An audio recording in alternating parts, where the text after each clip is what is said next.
Welcome to Universe of Love and Anime, where heartfelt love stories come alive. Don't forget to like, subscribe, and share to spread love and hope. Thank you for joining us now. Let's dive into today's touching story. Growing Heart. For 5 years, Evelina and Elias had played a merciless game, one where bitterness was the only rule they both understood. Their marriage was never born of love, it was duty, tradition, the will of the Lin family elders. And so, what began as reluctant vows slowly unraveled into a spectacle of silent revenge, fast cars, scandalous affairs, and tabloid headlines that fed the city's endless appetite for gossip. Elias paraded countless young actresses at every family gathering, each one more beautiful and carefully selected than the last. He waited for Evelina to break to scream, to cry, to humiliate herself, but tonight, she didn't. Instead, she smiled faintly, even complimenting his taste.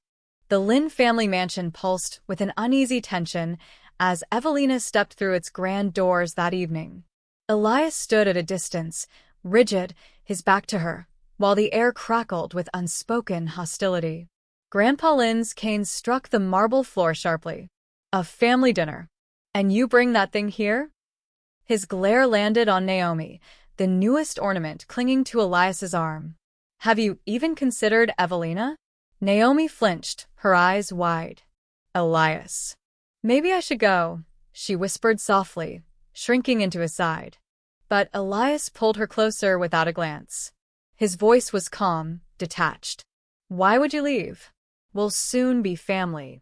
Grandpa Lin's face flushed with fury. He raised his cane, trembling with anger. But before the scene could escalate, Evelina stepped forward, placing a gentle hand on the old man's arm. Grandpa, please. Calm down, she said softly, her voice steady, her smile unshaken. Elias's eyes finally shifted toward her, his expression unreadable. For a moment, he seemed almost unsettled by her composure. This wasn't the reaction he was expecting. In the past, she would have screamed, thrown a fit, driven Naomi away in tears. But tonight, she was calm, dangerously calm. The dinner that followed was thick with silent tension. Elias and Naomi sat close together, ignoring Grandpa Lin's heavy stare. Each time Evelina reached for a dish, Elias would swiftly take it first, placing it in front of Naomi like a twisted ritual. Her chopsticks slammed onto the table with a sharp clack, but still, she held her tongue. Before Grandpa could erupt again, Evelina stood up. Grandpa, I believe Grandma's awake. She may be waiting in the garden.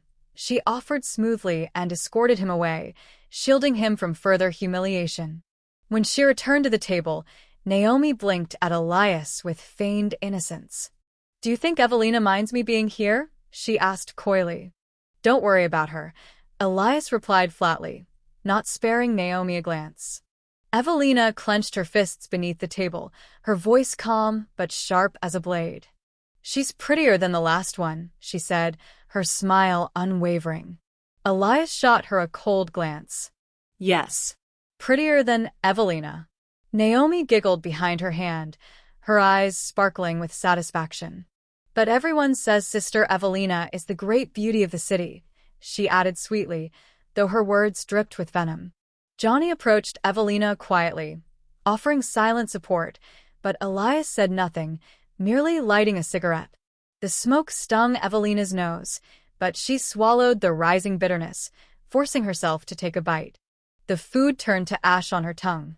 Naomi, always eager to flaunt her position, pouted playfully. Oh, I left my bra at the hotel. Elias laughed, stroking her hair like she was a delicate pet. Evelina's stomach twisted. She pushed back from the table, her face pale, and rushed into the bathroom. The woman staring back at her in the mirror barely resembled who she once was. Her once vibrant complexion was now drained, her eyes hollow. No wonder she couldn't compete with these new faces Elias paraded so proudly. Her phone rang, breaking the silence. It was Selena, her closest friend and one of the city's most renowned surgeons. Evelina, why didn't you tell me anything? Selena's voice was trembling with anger and worry. "I wouldn't have even known if I hadn't seen your medical file today." Evelina sighed, her voice calm yet tired. "What would be the point, Selena? It would only bring more pain." There was a long pause. "You told him?" Selena finally asked, her voice breaking. Evelina nodded before realizing the futility of the gesture. "He thinks I'm lying. That I'm trying to manipulate him again." Selena cursed under her breath. "He brought another woman to the family banquet after everything. He's still torturing you like this." But she stopped herself, realizing she was about to reopen an old wound. Evelina's voice quivered slightly. "Leave it, Selena." She ended the call, standing silently for a moment before rinsing the blood from her mouth. When she finally stepped into the dimly lit hallway, Elias was waiting, leaning against the wall, half hidden in shadow. She tried to pass without meeting his gaze, but his hand shot out and gripped her wrist. "Leaving already?" "The banquet's been over for a while," he said coolly. She stopped but didn't meet his eyes. "Thank you for handling the guests. I wasn't feeling well." His brows furrowed as he studied her face. "You hide it so well. Do I really disgust you that much?" Evelina's voice remained steady. "I wasn't feeling well," she repeated. She tried to pull away, but he tightened his grip, his tone turning sharp and mocking. "Still pretending to be sick?" She fell silent. What was the point in explaining it again? He never believed her. So she smiled faintly and whispered, "Actually, I'm pregnant." Surprise. The air thickened. His expression shifted instantly, eyes narrowing. "Is this a joke? We haven't shared a bed in a long time." He leaned in suddenly, his breath cold against her ear. "No one is going to spoil you anymore, Evelina." And then he shoved her against the wall, not hard enough to hurt, but enough to leave her breathless. She caught herself before falling as he walked away without looking back. Naomi was already waiting for him at the end of the corridor. Evelina stood frozen until the family driver approached, his voice low. "Madam, the car is ready. Shall we go to the cemetery now?" She blinked, snapping out of her daze. "No need to wait for him. Let's go." The cold air outside stung her skin as they drove off into the night. The cold wind bit at Evelina's face as she stood on the balcony, her gaze cast far down toward the glittering streets below. The city was still alive beneath her feet, but up here, everything was distant, muffled, as though she were trapped in a glass box floating above a world she no longer belonged to. People looked like tiny ants scurrying across the ground, busy, oblivious, and utterly free everything she no longer was. Her chest rose and fell in shallow breaths as her fingers tightened around the cold railing, knuckles pale under the strain. Behind her, the sting of Elias's mother's words still echoed like venomous whispers burrowing into her mind. "Evelina, how long do you plan to keep this farce going with Elias? End it already." She hadn't replied, hadn't flinched when the woman's voice turned sharper. "You've been married for 5 years. What more do you want? You never truly cared for him. If you did, he wouldn't be out there wasting his life while you sit here, clinging to him like a parasite." The accusations struck like icy needles, but Evelina had no strength left to defend herself. The years had drained her, left her hollow. She'd grown used to the loneliness that accompanied being the unwanted wife of the Lynn heir, used to carrying the weight of a marriage that was never hers to hold. And yet, even after everything, even after the countless public humiliations and Elias's endless parade of young actresses, she had endured. Not because she was weak, but because she had once made a promise. The voice of Luna, sweet and gentle, rose unbidden in her memory. "Evelina, promise me you'll stay. Promise me you'll take care of my brother. He needs you more than you know. If you leave, he won't survive." Luna's words clung to her like invisible chains, wrapping tighter with every year that passed. Luna had been his little sister, her light-hearted spirit always dancing between Evelina and Elias, pulling them closer when they were young and foolish, when their hearts hadn't yet grown cold and hard. But Luna was gone, and all that remained was the ghost of a promise Evelina no longer had the strength to keep. She had done everything she could. She had stood by Elias even as he turned away from her, buried in his grief, his anger, and his self-inflicted torment. He had pushed her away, provoked her, tested her patience by parading Naomi and countless others in front of her, daring her to break.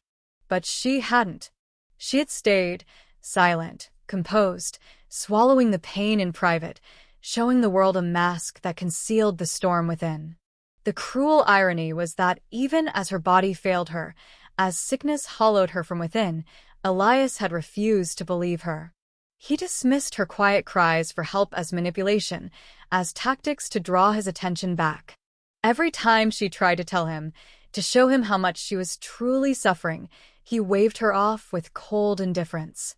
She clutched the railing tighter, the cold metal biting into her skin.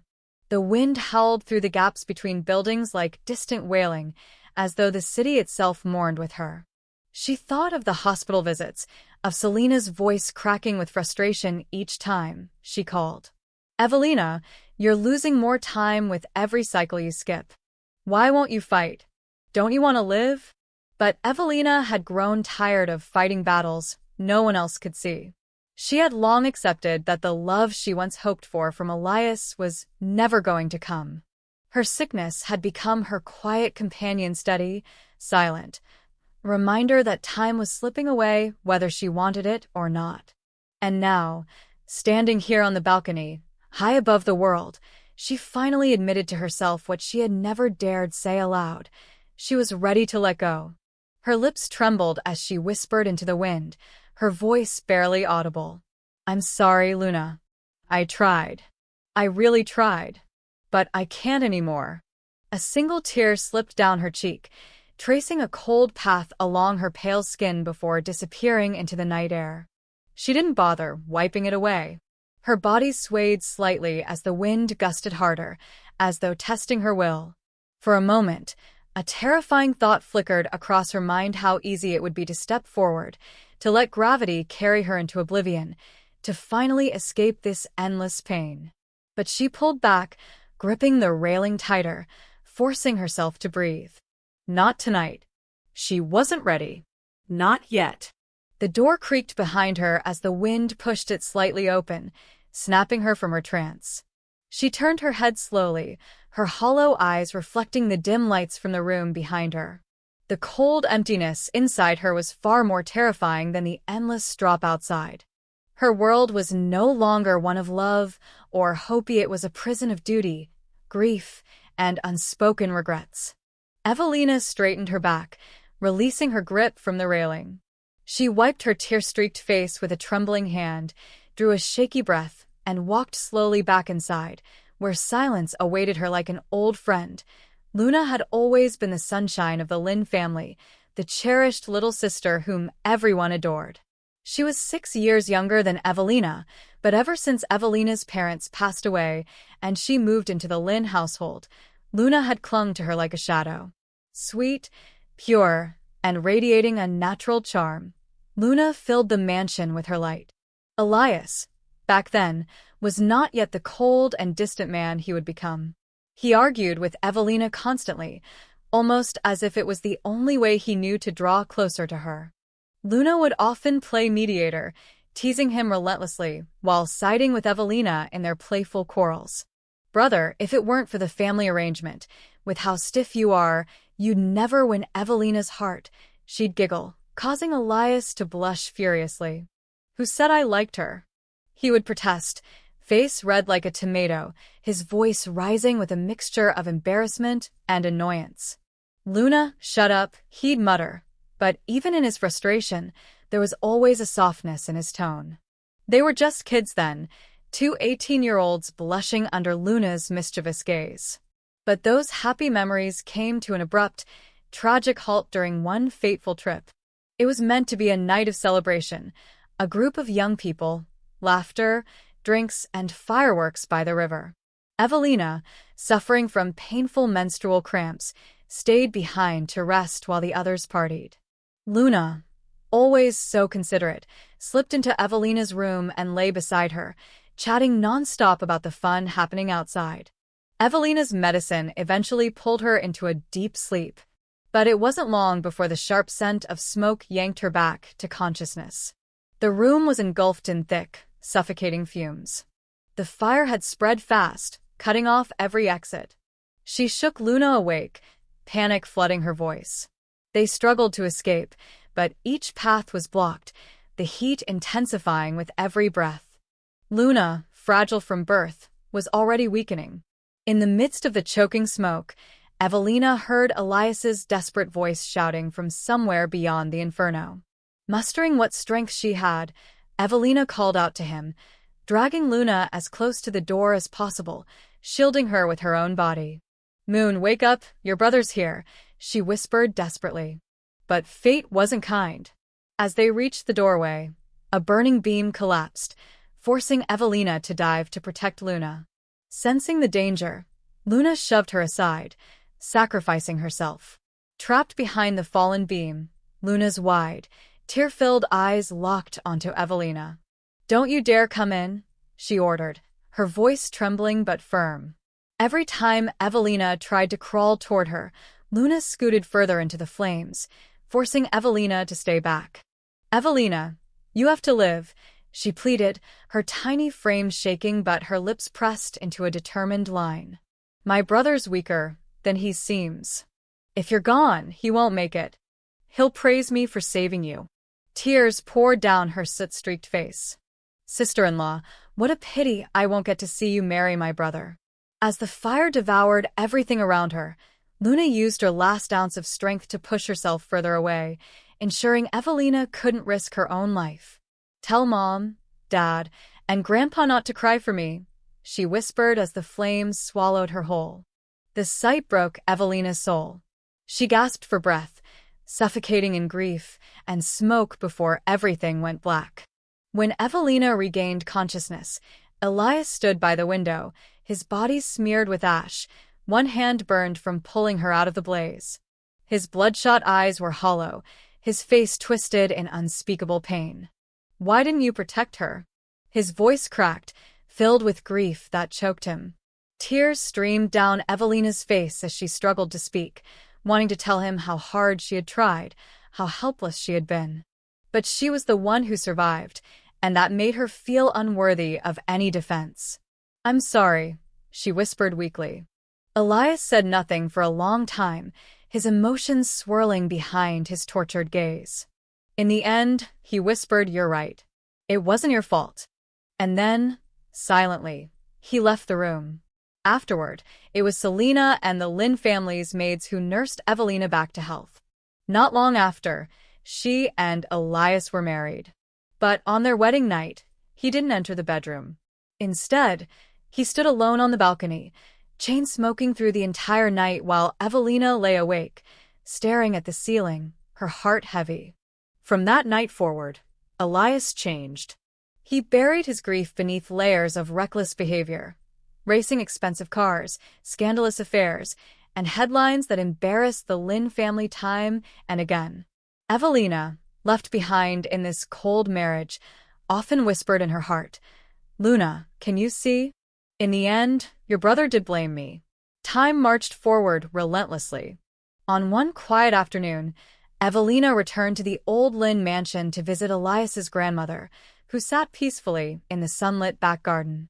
The old woman, frail but still regal, squinted at Evelina as she approached. "Moon?" she asked softly. Evelina smiled brightly, as she always did. "Yes, Grandma, it's me."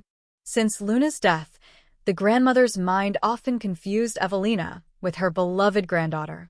Evelina sat beside her for a while, engaging in light conversation until she noticed the old woman growing tired.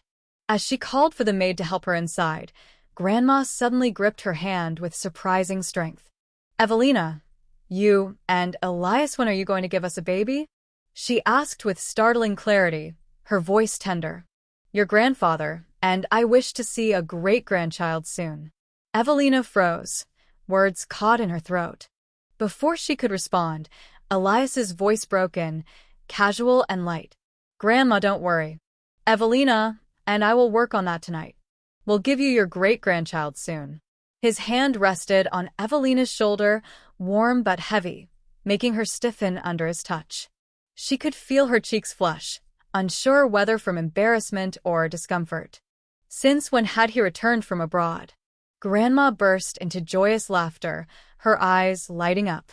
"You always love teasing us, Elias. Don't scare poor Evelina." But truly, giving the Lynn family an heir isn't something to joke about. Elias chuckled along, his face momentarily softened with traces of the mischievous young man he used to be. Then, unexpectedly, Grandma took both their hands and intertwined them. "You two clearly love each other. But how stubborn you both are," she sighed. For a moment, their gazes met, lingering awkwardly before darting away. Evelina thought she even saw a faint blush rise on Elias's ears. With that, Grandma released them, and the maid gently wheeled her inside, leaving the garden silent except for the rustling breeze. The tension between them thickened as Elias's hand remained on Evelina's shoulder. She tried to turn away, but his grip tightened slightly, the bones of his hand pressing against her delicate skin. "Why are you so thin?" His voice was quiet but laced with suspicion. Evelina replied without emotion, "It's cold. I haven't been eating much." Elias raised a brow, clearly unconvinced. "You're not Naomi. Actresses need to watch their weight. Who are you keeping thin for?" The sting of his words pierced deeper than he could imagine. She pressed her lips together, refusing to engage, unwilling to let him see how much it hurt. Evelina turned her head toward the commotion, and there he was, Elias. Surrounded by cameras, flashing lights, and an overwhelming crowd of reporters and fans, he walked alongside Noemi, who clung to his arm with a practiced sweetness that reeked of performance. The bodyguard struggled to maintain order, trying to carve out a path through the sea of people, but the chaos only seemed to intensify.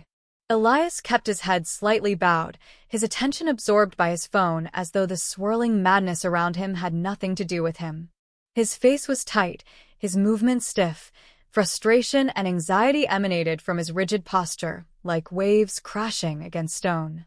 Evelina stood frozen, caught between instinct to hide and an unrelenting pull to keep watching. Just as she was about to avert her gaze, Elias suddenly lifted his head, his eyes slicing through the crowd until they locked directly with hers. Time halted. His expression faltered for the briefest moment, as if seeing her had knocked the air from his lungs. Without thinking, he took an involuntary step toward her, his face filled with something raw guilt, surprise, or something far more complicated. That tiny movement caused a ripple effect in the crowd. People turned, voices rising. "It's Mrs. Lynn," someone shouted. "Which one? That woman? The one he doesn't even want," another scoffed, and a flurry of cruel remarks followed like a swarm of venomous insects. "The real Mrs. Lynn is Naomi. Look at her, so pathetic. She should just leave him. Let Elias be happy with Naomi." The words stung like needles, but before Evelina could react, something even worse happened. A wad of crumpled toilet paper hit her shoulder. Then came food wrappers, then bits of trash, each one hurled like an insult given weight. Her mind reeled in shock, unable to process the humiliation fast enough. Elias's face darkened instantly, his features hardening into an icy mask. "Who did that?" His voice cut through the air, dangerously low. The bodyguard sprang into action, but the crowd was too dense, too chaotic. No one took responsibility, and the culprits vanished into anonymity. Then Evelina felt something wet and warm sliding down from her nose. She touched her hand to her face, only to see her fingertips stained with fresh blood. The sight of it drained the remaining strength from her, but when Elias saw the blood, his entire expression shifted into panic. He made to rush toward her, his eyes wide with urgency. But Noemi, ever calculating, clutched his arm and whimpered, "Elias, my ankle. I think I twisted it. It hurts so much." His hesitation was only a fraction of a second, but it was enough. That small pause hit Evelina like a final blow. She didn't wait for what came next. Grabbing Selena's arm, she bolted out of the crowd, forcing herself to run despite the throbbing pain in her head and the burning in her throat. The rain had begun falling harder now as they escaped into the dark streets. Inside the taxi, Evelina remained silent, her head leaned against the cold window, watching the city blur into streaks of gray under the downpour. She couldn't tell whether it was rain or tears streaking her cheeks. Everything inside her felt empty, as if something vital had quietly slipped away without her noticing. Back in her apartment, the silence swallowed her whole. She stared blankly at the floor before the ringing of her phone snapped her back. It was the doctor calling again, his voice equal parts stern and concerned. "Evelina, why didn't you come in for treatment? This is already several cycles you've missed. Even if the odds aren't good, you're giving up too easily." He sighed heavily, voice thick with helpless frustration. "Don't you want to live, child?" Clutching the phone tightly, she whispered back, "Next time. I'll go next time." The lie fell from her lips like a reflex. The doctor exhaled deeply on the other end, but didn't press further. "All right, but promise me you won't delay again." After hanging up, she found herself wandering toward the balcony, watering the potted plants without really seeing them. The number for the cemetery flashed in her mind. She dialed, her voice calm and oddly detached as she confirmed the plot she had quietly reserved for herself long ago. That night, for the first time in weeks, she slept soundly. The following morning, true to her word, Evelina finally went to the hospital. The old doctor who had been her parents' close friend was visibly relieved to see her. "See? I knew you still had some fight left in you." He smiled as he personally oversaw her entire treatment that day. Before she left, Evelina even asked him for a refill of her medication. His face lit up with hope at her seemingly renewed will. "Take care, girl. Ever since your parents passed. Well, never mind. Just know I'll do whatever I can for you." She nodded, offering him a weak smile and a soft thank you before turning to leave. Later, as she sat quietly with Selena, an unexpected suggestion escaped her lips. "Let's go out." Selena blinked in surprise. "Out? You mean like?" "For a walk." Evelina smiled faintly. "Actually, I was thinking. The amusement park in Ciudad Ana." Selena's face immediately paled. "Evelina," she started, but seeing the quiet determination in Evelina's eyes, she swallowed her worry and forced a small smile. "All right. If that's what you want, I'll go with you." The amusement park was where Evelina's parents used to take her as a child. She hadn't set foot there since their deaths, and returning now felt surreal, like walking into a frozen memory. They rode the carousel first, Evelina laughing softly under the curious stares of teenagers who couldn't understand why two grown women were riding children's rides. But Evelina didn't care. She even insisted on the pirate ship ride afterward, its wild swings making both of their faces pale. Selena scolded her gently afterward. "You can't keep doing this. Your body's not strong enough." Evelina nodded, disappointment flashing briefly in her eyes before she sat down on a nearby bench to catch her breath. As she was about to sit, a sudden commotion erupted behind them, shouts, camera flashes, the rising buzz of a crowd. Selena's face twisted into a frown as she instinctively pulled Evelina aside. "Great. Another celebrity stunt. What a scandal this time." Evelina turned toward the noise, and once again, fate had cruelly thrown Elias back into her path. Mr. "Lynn, don't you have an appointment with the director of the Southern Zone project?" "Delay it for 3 hours," Elias answered without hesitation, his voice flat yet firm. The assistant opened his mouth, wanting to argue, but one look at Elias's face made him swallow his words. "Yes, Mr. Lynn." Even Elias himself wasn't sure why he was doing this. Maybe it was guilt. Maybe it was desperation to bridge the widening distance between him and Evelina.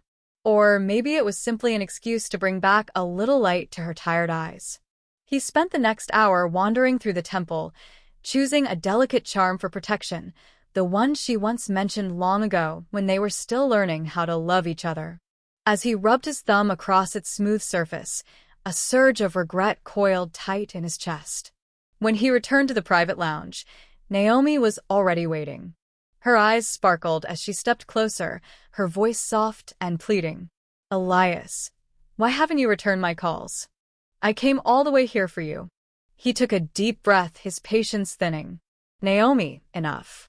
His tone was cold, distant, final. She flinched but tried again, her voice cracking. Elias, I love you. Don't you feel anything for me? I traveled across the world just to see you. He shut his eyes briefly before meeting her gaze. Naomi, don't confuse what this is. You were never more than a pawn in my game with Evelina. Nothing more. Her eyes widened as if he'd slapped her, tears quickly filling them, but he didn't falter. And now? Naomi whispered. Now it's over. You can go back. There's nothing for you here. His voice held no softness, only truth. She let out a sob and tried to approach him, but he stepped back, gesturing for the assistant. Escort Miss Naomi out. This time, make sure she actually leaves. Naomi was still crying as she was pulled away, but Elias no longer watched. His mind was already with Evelina. He opened his phone again, staring at her name, thumb hovering over the call button. He wanted to reach out. He wanted to tell her everything, how wrong he had been, how blind. But before he could make the call, his phone vibrated. It was an incoming call from Selena. His heart clenched. Selena never called him unless it was serious. Hesitantly, he answered. Selena? There was a heavy pause, as though she was struggling to find the words. Elias, her voice was hoarse. Evelina is gone. The world around him seemed to tilt. His breath caught. Gone? No. She's angry, isn't she? She's punishing me. She's dead, Elias. Selena's voice cracked as she finally screamed through the phone. She's dead. She suffered for months while you pretended she was fine. She begged for your understanding, and you shut her out. You never even listened. His legs buckled beneath him. He dropped the phone, his mind spiraling. It couldn't be true. He had seen her just days ago, sitting across from him at the restaurant, smiling bitterly, her face pale but still alive. She was alive. She was alive. No, Elias stumbled forward, pushing away the assistant who tried to steady him. Don't touch me. His voice was hoarse, broken. He collapsed to his knees, trembling uncontrollably as a sickening wave of grief crashed over him. The people around him panicked, whispering frantically, but their voices sounded distant, muffled, like echoes bouncing in a vast, hollow space. His vision blurred, his breathing turned shallow. Through sheer force, he pulled himself up, staggering toward the door. Car. Airport. Home. Now. That was all he could think of. The moment he landed, Elias raced to the hospital where Evelina's body lay. When he saw her, lying peacefully, her long lashes resting against her pale cheeks as if merely sleeping, something inside him shattered completely. He approached slowly, his breath catching with every step, until he could finally reach out and touch her icy skin. Evelina, he whispered, his voice trembling. I'm back. Why couldn't you wait just a little longer? His chest heaved as silent sobs racked his body. I understand now. Luna's death was never your fault. It was me. I pushed you to carry a guilt that was never yours to bear. I should have protected you, loved you better. I should have believed you. Tears streamed down his face, dripping onto her lifeless hand. If only he could trade places with her. The preparations for the funeral were handled entirely by Elias. He refused help. Every flower, every arrangement, every word of the eulogy was his. When the cemetery informed him that Evelina had already chosen her own burial plot, his heart broke all over again. She had planned for her death quietly, all while he was too blind to see. In the end, Elias requested that she be moved, laying her to rest beside her parents, where she belonged. After the funeral, he stayed at the cemetery long into the night, sitting by her grave, unable to leave. Naomi tried once more to approach him at the cemetery, but this time, Elias's rage erupted like wildfire. Get out. You don't belong here. You never did. Security forcibly escorted her away. Yet the very next morning, headlines exploded across social media, filled with rumors of his new relationship with Naomi, fabricated stories painting them as the perfect couple destined for marriage. As if Evelina had never existed. As if she was simply a footnote to be erased. Elias stared at the lies, his jaw clenched tight, his hands shaking with fury. That woman dared to exploit Evelina even after death. With one call, he unleashed a wave of power that crushed Naomi's career within days. Every contract terminated. Every endorsement canceled. Every ounce of public favor evaporated. No one humiliates my wife. Not while I breathe. His voice was cold, his vengeance merciless. But the emptiness remained. His house, once filled with Evelina's soft laughter, was now an unbearable tomb of silence. Every corner whispered her absence. Every shadow echoed with what he had lost. I ordered the butler to escort Naomi out immediately. She had no right to stand before Evelina's grave, no right to invade this final space that belonged solely to my wife.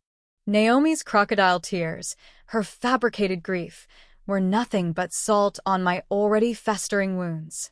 As the butler led her away, Naomi cried out my name one last time, but I didn't even turn. There was nothing left to say between us. Yet the very next morning, the headlines painted a completely different story.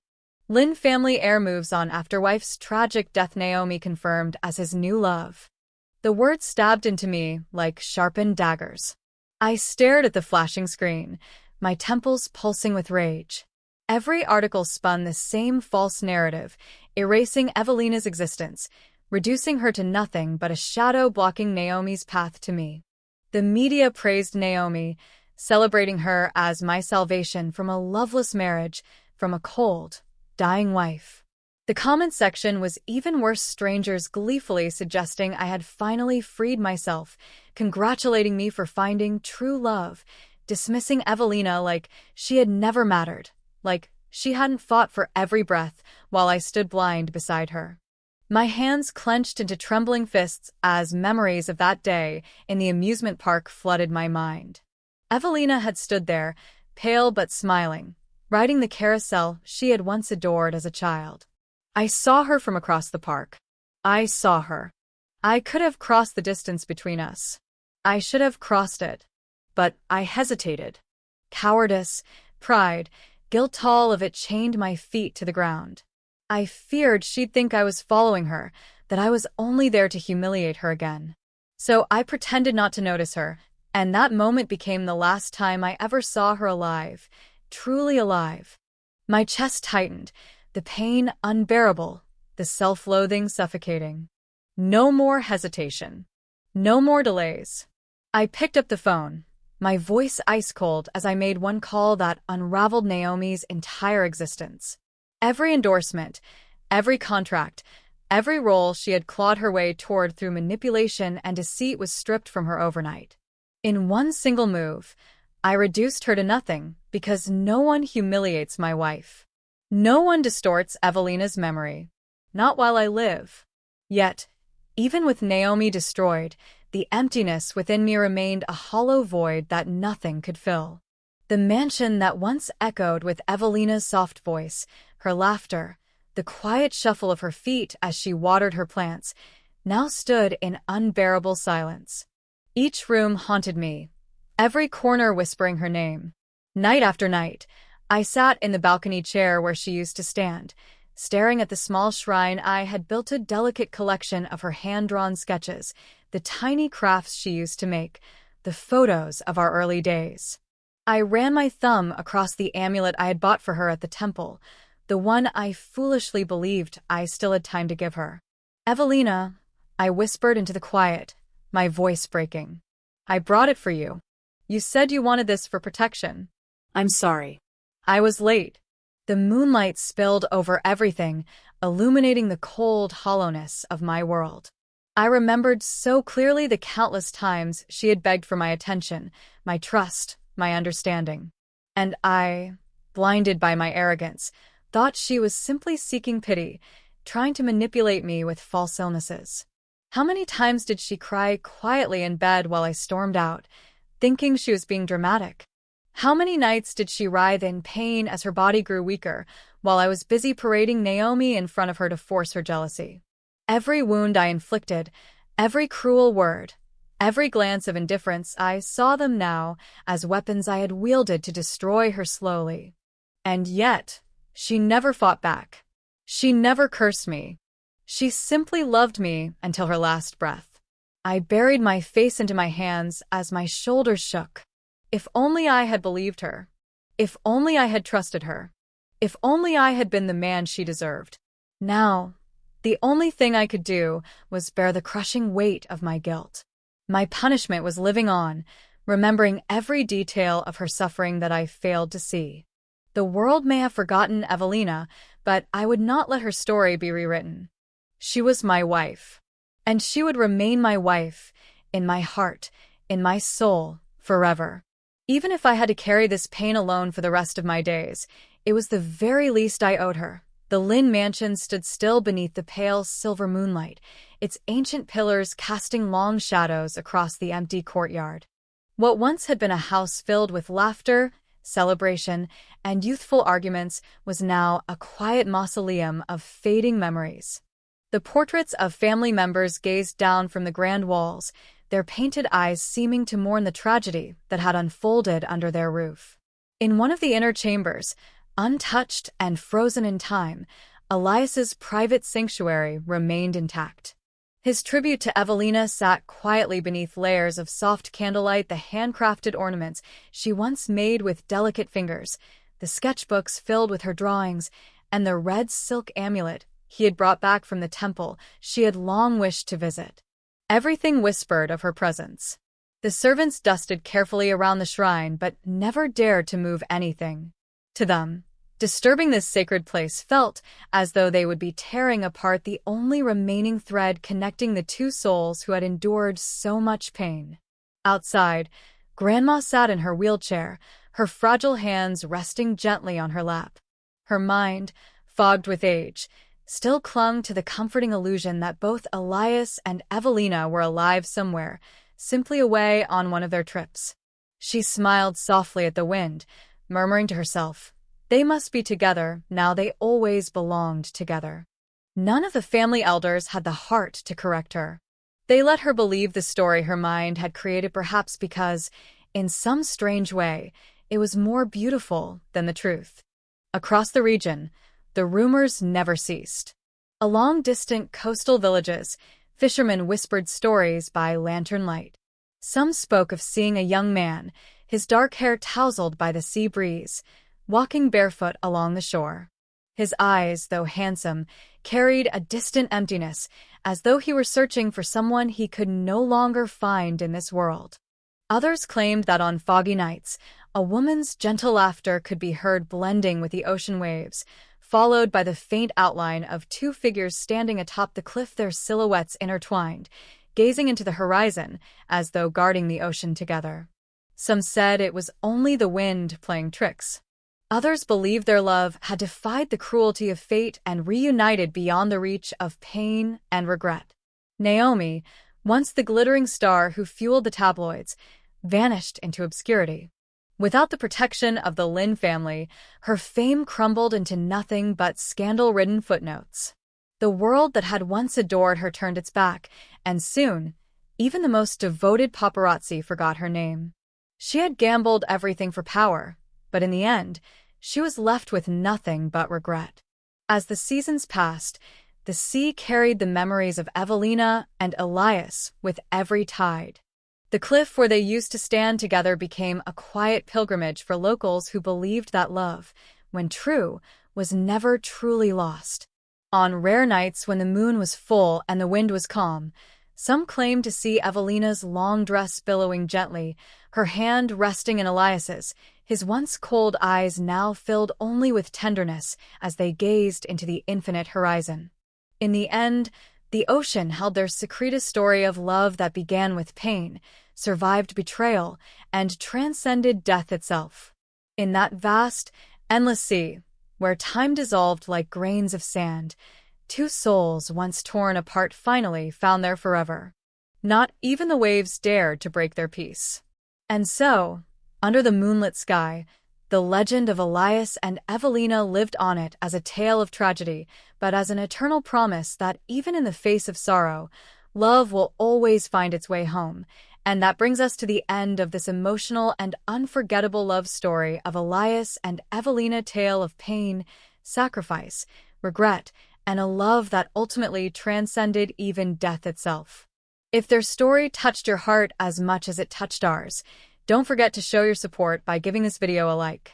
Your likes truly help us continue bringing you more heart-stirring stories like this one. Also, make sure to subscribe to Universe of Love and Anime and hit the notification bell so you won't miss any of our upcoming stories filled with romance, drama, and passion. And if you know someone who would love this bittersweet tale, please share it with them. Together, let's keep spreading the beauty of love stories to every corner of the world. Thank you so much for watching and for being a part of our universe of love.